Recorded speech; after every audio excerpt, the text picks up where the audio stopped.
आज की इस वीडियो में मैं आपको सिर्फ एक वीडियो या एक टॉपिक आपके साथ शेयर नहीं करना चाहता, बल्कि मैं ये चाहता हूं कि इस वीडियो को आप एक कन्वर्सेशन की तरह लीजिए, यानी हम दोनों आपस में बात कर रहे हैं, आपने ऐसा मान लेना है। So welcome back to another video guys after a long time. So today's topic is why SIP is the best way to investment, यानी एसआईपी आज के टाइम पर इन्वेस्टमेंट या निवेश करने का एक अच्छा विकल्प, एक अच्छा माध्यम क्यों बनता हुआ जा रहा है। आज हम ये चीज ब्रीफ में डिस्कस करने वाले हैं। तो कन्वर्सेशन हम यहाँ से स्टार्ट करते हैं कि अगर आप अपने समझदारी से एक रिसर्च के बाद अपनी इन्वेस्टमेंट की जर्नी को स्टार्ट करते हो, तो जो भी आपके लाइफ के फाइनेंशियल ड्रीम्स और टारगेट्स है, जो गोल्स है, उनको अचीव करना थोड़ा इजी हो जाता है। उसकी जो डायरेक्शन है उसमें आप एक इंपॉर्टेंट स्टेप ले लेते हो। अब आप मेरे को कमेंट करके बताइए कि आपकी लाइफ के क्या फाइनेंशियल ड्रीम्स और टारगेट्स है और आपने उनको पूरा करने के लिए स्टेप उठाया है या नहीं उठाया है। अगर नहीं उठाया है तो ये वीडियो देख लीजिए, और अगर उठाया है तो भी ये वीडियो देख लीजिए, क्योंकि आपको कुछ ना कुछ जानने और सीखने को जरूर मिलने वाला है। अब बात कर लेते हैं कि एसआईपी आजकल के दिनों में इतनी ज्यादा पॉपुलर क्यों होती हुई जा रही है। अकॉर्डिंग टू स्टैट और डाटा के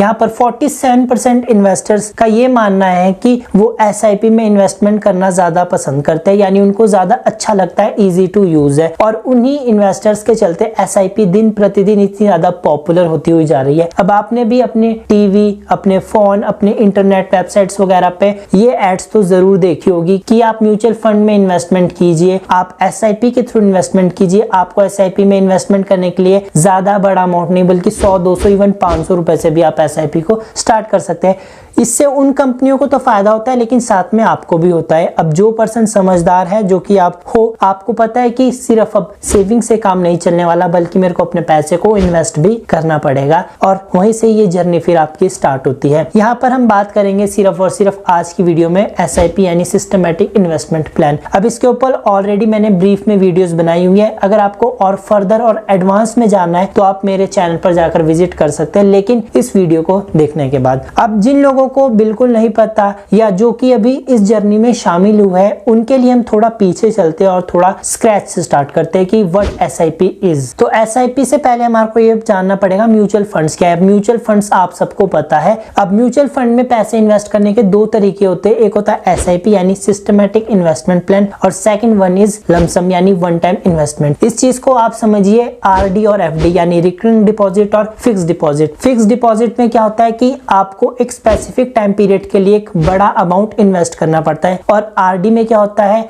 आपको हर महीने एक स्पेसिफिक अमाउंट लाइक 1000 रुपए अगर आपने आरडी कराई है तो हर महीने एक स्पेसिफिक टाइम पीरियड के लिए देनी पड़ती है। अब आपके घर में आपके पेरेंट्स ने या तो ज्वेलर्स के पास आरडी कराई होगी या पोस्ट ऑफिस में आरडी कराई होगी, आप उनसे भी जाकर ये चीज पूछ सकते हैं, क्योंकि ये सारी बेसिक सी चीजें हैं जो हमारे को आज जानने की जरूरत है स्टार्टिंग से। यहाँ पर आप लमसम अमाउंट को मान लीजिए आपकी एफडी और आरडी को मान लीजिए एसआईपी। अब यहाँ पर लमसम में आपका एफडी है तो एफडी के लिए आपको बड़ा अमाउंट चाहिए, ह्यूज अमाउंट चाहिए, जो कि हम सब अफोर्ड नहीं कर सकते। अब आ जाते हैं यहाँ पर हम एसआईपी यानी कि आपकी आरडी। आरडी आप 500 रुपए से भी स्टार्ट कर सकते हो, इवन यहाँ पर आप एसआईपी 100 रुपए से भी स्टार्ट कर सकते हो। अब यहाँ पर आप देख सकते हो एसआईपी और आरडी में भी अमाउंट को लेकर कितना बड़ा डिफरेंस है, क्योंकि आरडी मिनिमम 500 रुपए से स्टार्ट होती है, लेकिन एसआईपी आप 100-200 से भी स्टार्ट कर सकते हो। तो यही मतलब होता है इन्वेस्टमेंट में आपका एसआईपी का। अब डेफिनेशन की बात करें सिंपल सा, अगर मैं आपको समझाने की कोशिश करूं, एसआईपी मतलब सिस्टमैटिक इन्वेस्टमेंट प्लान, यानी एक व्यवस्थित निवेश योजना है जिसमें आप हर महीने एक स्पेसिफिक अमाउंट एक पर्टिकुलर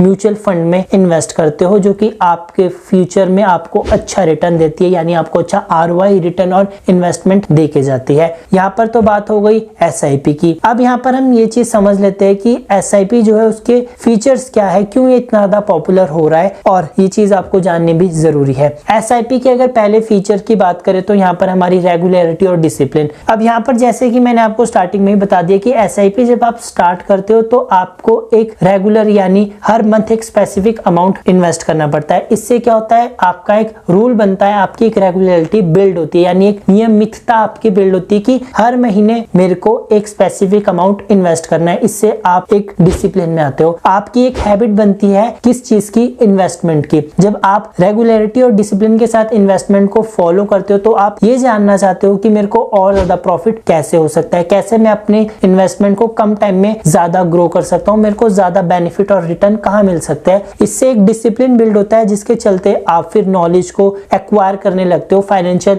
अचीवमेंट्स आपकी और ज्यादा बढ़ने लगती है सिर्फ और सिर्फ एक छोटे से अमाउंट को अगर आप इन्वेस्टमेंट में डालते हो। तो ये तो बात हो गई पहले फीचर की। सो सेकंड फीचर यहाँ पर है फ्लेक्सिबल इन्वेस्टमेंट अमाउंट यानी लोचशील इन्वेस्टमेंट अमाउंट। लोचशील मतलब फ्लेक्सिबल, मैं आपको हिंदी में भी समझा रहा हूँ क्योंकि बहुत सारे पर्संस को यहाँ पर इंग्लिश समझ नहीं आती है, इसलिए हमारे बीच में कम्युनिकेशन गैप ना रहे, दैट्स व्हाई। सो यहाँ पर हमारा फ्लेक्सिबल मतलब आप सिंपल सा मान लीजिए परिवर्तनशील, जिसमें आप जब चाहे अपनी मर्जी के अकॉर्डिंग उसको चेंज कर सकते हैं। अब यहाँ पर होता क्या है, स्टार्टिंग में मैंने आपको बता दिया लमसम जस्ट लाइक एफडी, उसमें आपको एक बड़ा अमाउंट चाहिए होता है, एक ह्यूज अमाउंट चाहिए होता है इन्वेस्ट करने के लिए। अब आपके पास बड़ा अमाउंट है या नहीं, मेरे को कमेंट करके जरूर बताइए। अब मैक्सिमम लोगों के पास बड़ा अमाउंट अगर ना भी हुआ डजंट मैटर, हम उसकी बात ही नहीं कर रहे हैं, हम बात कर रहे हैं छोटे अमाउंट की जो कि है एसआईपी। अगर आपके पास 50,000 रुपए नहीं है वन टाइम इन्वेस्ट करने के लिए, लेकिन हर महीने 500 रुपए तो है, 500 रुपए it's just not a big deal. 500 रुपए कोई भी पर्सन इन्वेस्ट कर सकता है हर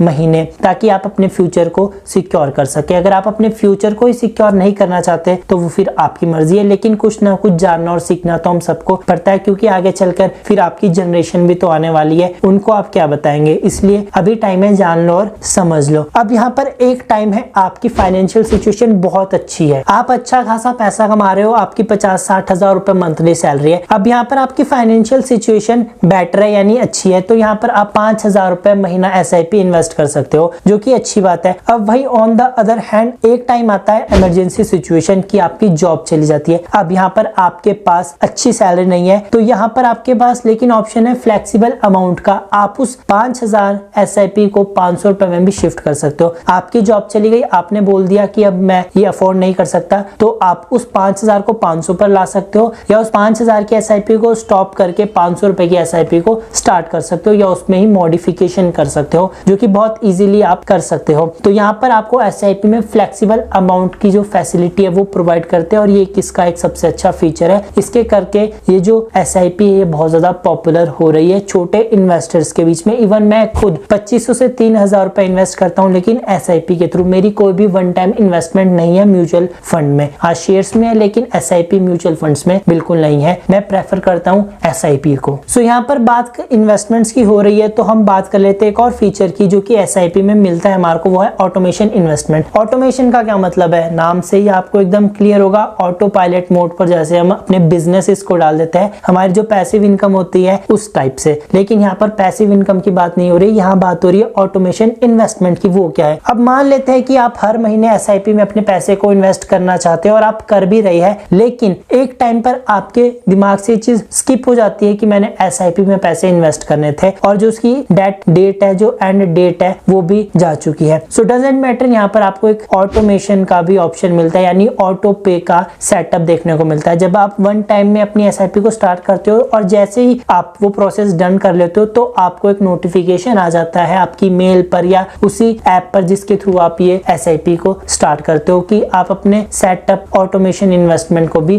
डन कर लीजिए। इससे होता क्या है कि कभी आप भूल जाए कि 15 तारीख को मैंने एसआईपी का अमाउंट देना है, लेकिन आपने सेटअप ऑन किया है ऑटोमेशन इन्वेस्टमेंट का, तो वो जौन से भी बैंक से आपने उसको लिंक किया है, ऑटोमेटिकली 1000, 500 या 2000 रुपए ट्रांसफर कर लेगा अपने म्यूचुअल फंड में। इसके लिए आपको फिर किसी भी टाइप की टेंशन लेने की जरूरत नहीं है। ये तो बात होगी 3 फीचर्स की। अब नेक्स्ट पर हम चलते हैं लॉन्ग टर्म अप्रोच। अब एसआईपी में सबसे ज्यादा जो हमारे को फायदा होता है वो होता है लॉन्ग टर्म में। लॉन्ग टर्म में क्यों? क्योंकि लॉन्ग टर्म में हमारे को कंपाउंडिंग इंटरेस्ट मिलता है, और जो बड़े बड़े इन्वेस्टर्स है, जो शेयर मार्केट के किंग जिनको हम बोलते हैं, उनके अकॉर्डिंग जो कंपाउंडिंग इंटरेस्ट होता है वो दुनिया का 8वां अजूबा है, यानी compounding interest is the 8th wonder of the world. ये मैं नहीं बोल रहा हूँ, जो कि बड़े बड़े इन्वेस्टर्स है, जो किंग है, उनके मुंह से आपको ये जानने और सुनने को मिलने वाला है, और आपको पता भी होगा अगर आप इस फील्ड में थोड़ी बहुत भी नॉलेज रखते हैं। यहाँ पर हमारे को लॉन्ग टर्म में अच्छा इंटरेस्ट मिलता है, जिसके चलते जो हमारा आरओआई है वो काफी हद तक बढ़ जाता है। अब यहाँ पर अगर एग्जांपल देकर मैं समझाऊं, आपने 5 साल में अगर लाख रुपए इन्वेस्ट किए, तो वो लाख रुपए इजीली आपके 4 से 5 लाख रुपए बन सकते हैं। कंडीशन ये है कि जो भी आपने फंड सिलेक्ट किया वो अच्छा परफॉर्मेंस कर रहा हो, उसका फ्यूचर अच्छा, और उसके फंड मैनेजर्स भी अच्छे होने चाहिए। यहाँ पर आपके दिमाग में एक डाउट आएगा कि भाई मेरे पास तो टाइम ही नहीं है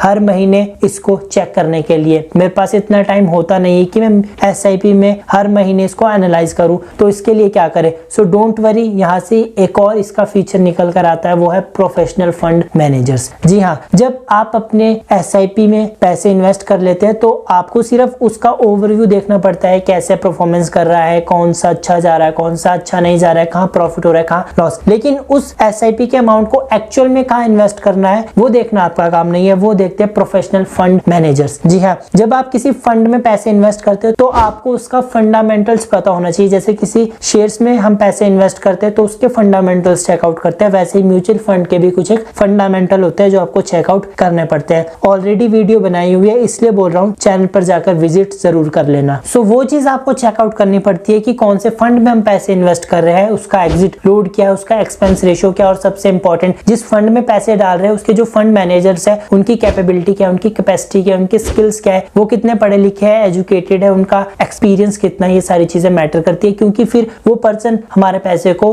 ग्रो करवाते हैं, ना कि हम। हमारा काम इन्वेस्टमेंट करना है, वो हमने कर लिया, अब एक्चुअल में पैसा ग्रो करवाना वो किसके हाथ में है, वो चीज उन पर्संस के हाथ में होती है जो उनको मैनेज करते हैं, जैसे कि होगा हमारे फंड मैनेजर्स। अब ये जो प्रोफेशनल फंड्स मैनेजर होते हैं ये कोई गली में चलते हुए आम पर्सन नहीं होते, इनको बहुत ज्यादा एक्सपीरियंस होता है, किसी भी पर्टिकुलर फील्ड में बहुत ज्यादा पढ़े लिखे होते हैं, एजुकेटेड होते हैं, तब जाकर वो इस डेजिग्नेशन तक पहुंचते हैं। सो इसलिए आपका काम है कि एक अच्छे फंड को सिलेक्ट कीजिए, उसके बाद जो आपके फंड मैनेजर्स है वो भी आपको चेकआउट करने पड़ते हैं कि कौन कौन है, कितना एक्सपीरियंस है, फिर वो आपके पैसे को ग्रो करवाते हैं, जिसके चलते आपको फिर लॉन्ग टर्म में अच्छा खासा रिटर्न मिलता है। अब यहाँ पर मैं आपको बताना चाहता हूँ कि मैंने जो SIP की है उसका मिनिमम जो मेरा टारगेट है वो 5 साल तो है ही है, उससे पहले मैं पैसे नहीं निकालने वाला। और आप भी अगर इन्वेस्टमेंट SIP के थ्रू करते हो या कोई भी इन्वेस्टमेंट करते हो तो उसका जो मिनिमम टाइम फ्रेम या टाइम पीरियड या टाइम ड्यूरेशन है वो 3 से 5 साल तो एटलीस्ट होनी चाहिए, क्योंकि उसी में आपको ज्यादा प्रॉफिट मिलेगा, ज्यादा कंपाउंडिंग इंटरेस्ट मिलेगा, और कंपाउंडिंग इंटरेस्ट के थ्रू आप करोड़पति भी बन सकते हो, because compounding interest is the 8th wonder of the world. So guys, ये था पार्ट 1। आज की इस वीडियो में मैंने आपको ब्रीफ ओवरव्यू दिया, आपके साथ कन्वर्सेशन की, आप कुछ एक फीचर्स भी बताया, SIP बताई, जो बिगनर्स है उनको थोड़े बेस उनका स्ट्रॉन्ग किया। सो अगर आपके मन में अभी भी कोई डाउट रहता है तो आप मेरे को कमेंट करके बता दीजिए। और last but not the list, मैं ये चीज आपको बोलना चाहता हूँ कि हमने जब इन्वेस्टमेंट की जर्नी को स्टार्ट की थी हमारे को भी कुछ भी नहीं आता था, हमने भी